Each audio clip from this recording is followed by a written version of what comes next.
매일매일 쏟아져 나오는 뉴스들, 바쁘게 살다 보면 놓치는 경우가 많죠. 한 주간의 이슈를 깔끔하게 정리해드리는 주간 뉴스 한판, 지금 시작합니다.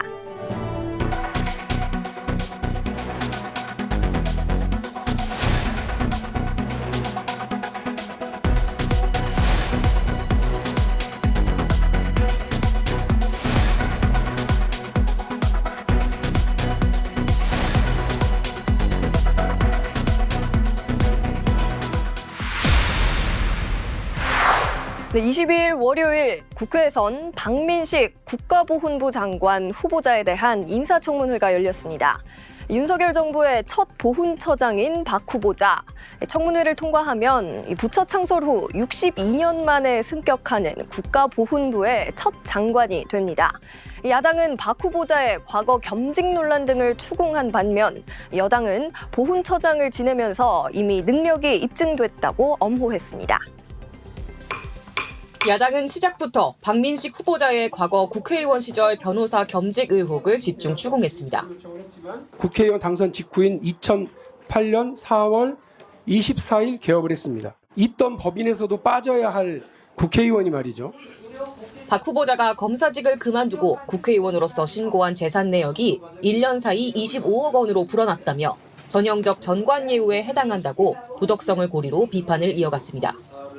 박 후보자는 국민 눈높이에 맞지 않았다며 사과했습니다. 다만 겸직 논란에 대해서는 겸직과 관련한 당시 규정과 지금의 규정이 상이한 부분이 있었으리라 본다고 해명했습니다. 내년 총선에 출마할 것인지에 대한 거듭된 질문에 박 후보자는 명확한 답변은 피했습니다. 혹여라도 출마 가능성이 1%라도 있다면 후보자 지명을 본인이 스스로 거부하고 사퇴해야 된다고 봅니다. 보훈부한테 제대로 정착될 수 있도록 정말 열과 성을 다해서 최선을 다하겠습니다. 이어지는 야당 공세에 여당 의원들은 박 후보자가 이미 보훈처장으로 역임하며 능력을 입증했다고 방어막을 쳤습니다. 보훈처에서 또 보훈부로 이렇게 승격시킨, 그래서 이렇게 또 장관 후보자로 나서게 된 우리 박민식 후보자에 대해서 경의를 표합니다. 박 후보자는 장관으로 임명되면 5.18 민주화운동 정신을 헌법 전문에 수록하도록 윤석열 대통령에게 확실히 건의하겠다고 강조했습니다. 이승만 기념관 건립과 관련해서는 개인적 소신은 확실하다며 거듭 의지를 드러냈습니다. 연합뉴스TV 임혜준입니다.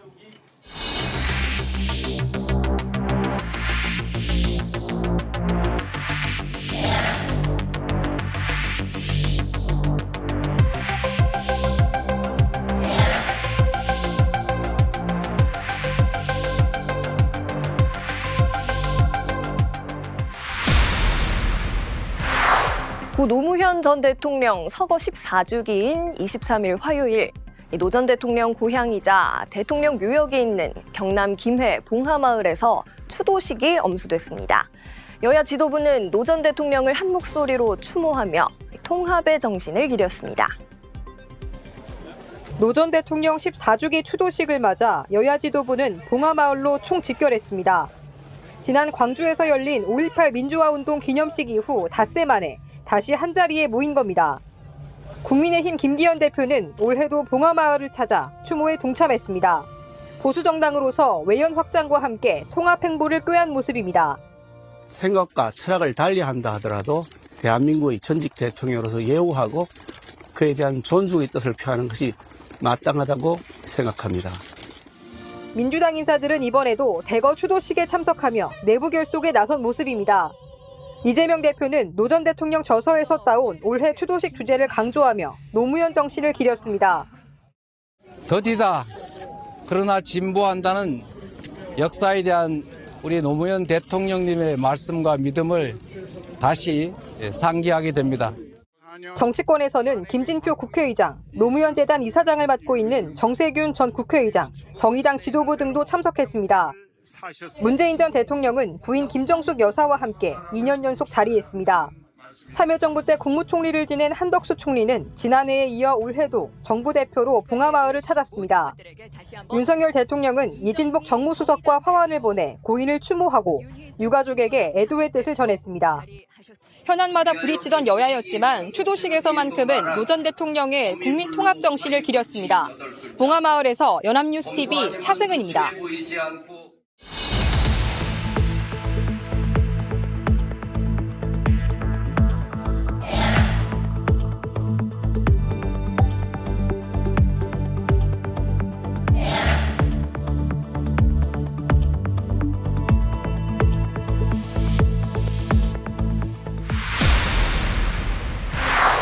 정부와 여당이 출퇴근 시간대 도심 주요 도로에서 집회를 금지하는 방안을 추진하기로 했습니다.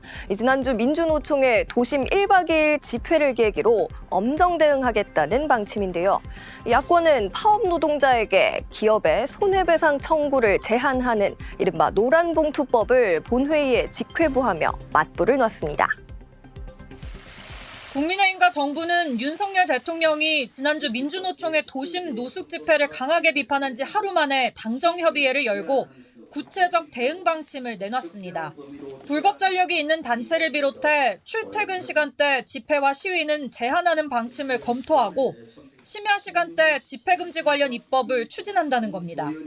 공공의 안녕 질서를 직접적으로 위협을 끼칠 것이 명백한 집회 시위에 한해서는 집회 시위를 제한도 검토하겠다.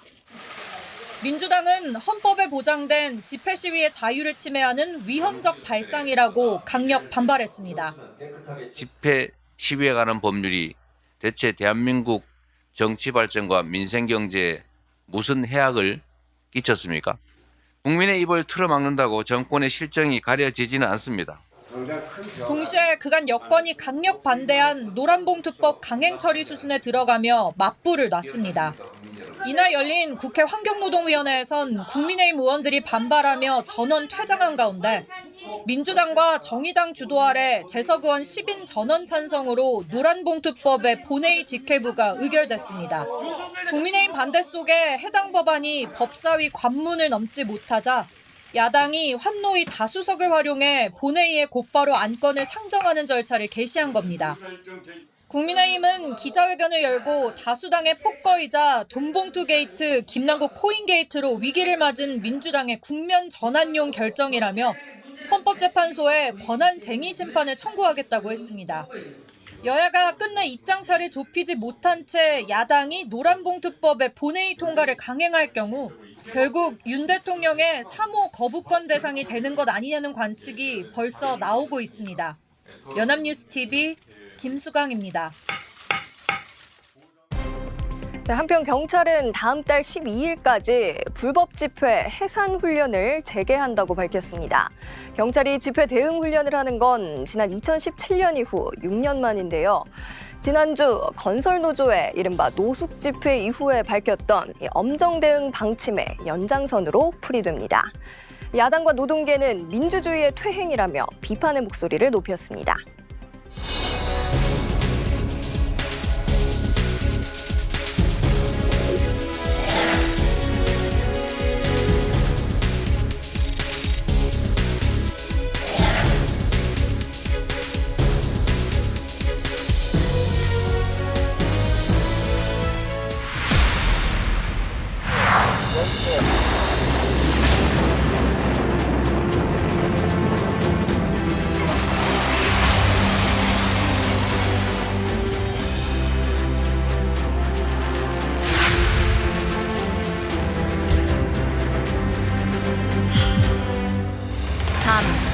엔진 점화, 이륙, 우유가 발사되었습니다.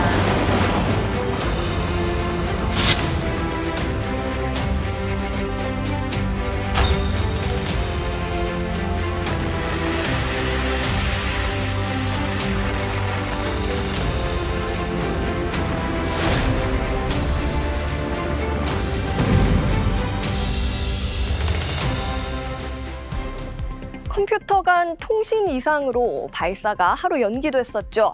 누리호가 25일 목요일 마침내 성공적으로 날아올랐습니다. 우리가 만든 발사체로 원하는 시기에 위성을 발사할 수 있게 된 겁니다. 우주 수송 능력을 확보하면서 7대 우주 강국의 저력을 확인했습니다. 오후 6시 24분 한국형 발사체 누리호가 하늘로 솟아올랐습니다. 모든 비행 절차를 정상적으로 수행한 누리호는 약 13분 후 목표했던 550km 상공에 도달했습니다. 누리호는 18분 58초간 비행하면서 탑재된 위성 8기를 모두 분리하는 데 성공했습니다. 박희정 총무는 누리호 발사 성공을 공식 발표했습니다. 우리가 독자 개발한 발사체로 실제 위성을 실어 나르는 우주 수송 능력을 갖추게 된 겁니다. 누리호의 신뢰성을 확보함과 동시에 발사 서비스는 물론 다양한 위성 운영과 우주 탐사까지 우리의 가능성을 다시 한번 확인하는 계기가 되었습니다. 특히 이번 3차 발사는 정부가 주도했던 우주 발사체 기술을 민간에 이전한 첫 무대였습니다. 발사에 처음으로 참여한 체계종합 기업인 하나에어로스페이스는 앞으로 누리호를 직접 제작하고 추가 발사를 주도할 계획입니다. 민간 기업이 우주 개발을 주도하는 뉴 스페이스 시대가 열리는 겁니다. 정부는 이와 함께 누리호보다 성능이 향상된 차세대 발사체도 개발해 국제적인 경쟁력도 확보할 방침입니다. 연합뉴스 TV 이마경입니다. 발사가 성공해서 너무 기분이 좋고 또 저희 기술로 만든 로켓이고 또 저희 기술로 만든 위성까지 발사한다 하니까 너무 감격스러운 것 같습니다. 우주 발사가 이렇게 잘 되니까 연구진들이 너무 힘들었을 것 같고 마음이 뭉클하고 설렜어요. 이제 추가적으로 더 발전해야겠죠. 세계적인 발사국이 될 수 있게끔 더 노력했으면 좋겠습니다.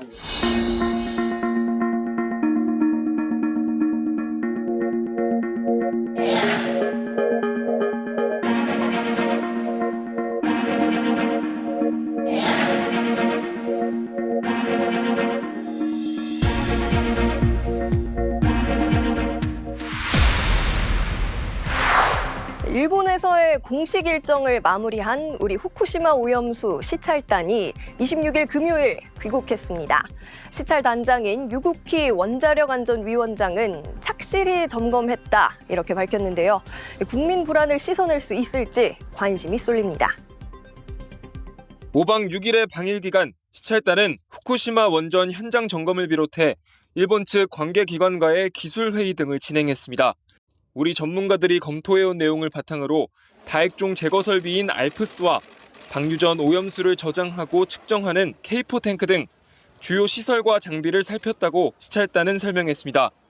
현장에서 봤던 부분들에 대해서 추가적으로 확인할 사항들에 대해서 질의를 하고 관련 자료를 또 요청을 했습니다. 시찰단은 알프스로도 걸러지지 않는 3중 수소를 충분한 비율로 희석할 수 있는지 집중 확인했습니다. 이상 상황이 발생했을 때 방류를 중단하는 절차가 잘 이뤄지는지가 가장 중점적으로 본 내용 중 하나라며 차단 밸브와 제어 장치의 위치를 확인하고 추가 재료를 확보했다고 전했습니다. 시찰단은 현지 활동 내용을 가능한 한 빠른 시일 안에 정리해 설명하겠다고 밝혔습니다. 다만 추가적인 데이터 분석이 필요하다며 최종 결론을 내기까진 시간이 걸릴 거라 했습니다. 전체적으로 묶어서 저희들이 분석하고 확인해야 되기 때문에 지금 시점에서 얼마나 걸린다 이렇게 예상하기는 조금 어려울 것 같습니다. 시찰단은 일본 측과의 협의를 이어가는 한편 다음 달 발표되는 국제원자력기구 보고서까지 참고해 종합평가를 내놓을 계획입니다. 연합뉴스 TV 방준혁입니다.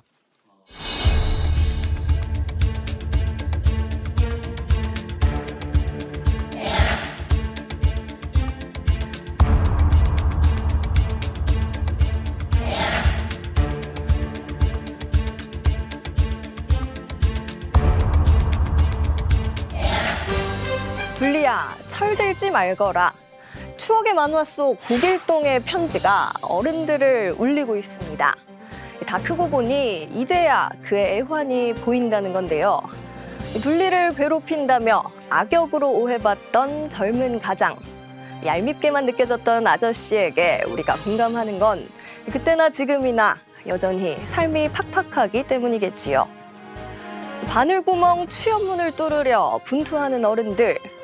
또 대출 빚에 울고 전세 사기에 우는 어른들. 세상과 단절해버린 고립 청년이 54만 명이나 되는 지금. 국일동이 있었다면 어깨가 더 무거워졌을 것만 같습니다. 그리고 세상의 국일동들을 울린 이번 주 소식. 선거관리위원회와 국정원의 채용비리 의혹입니다.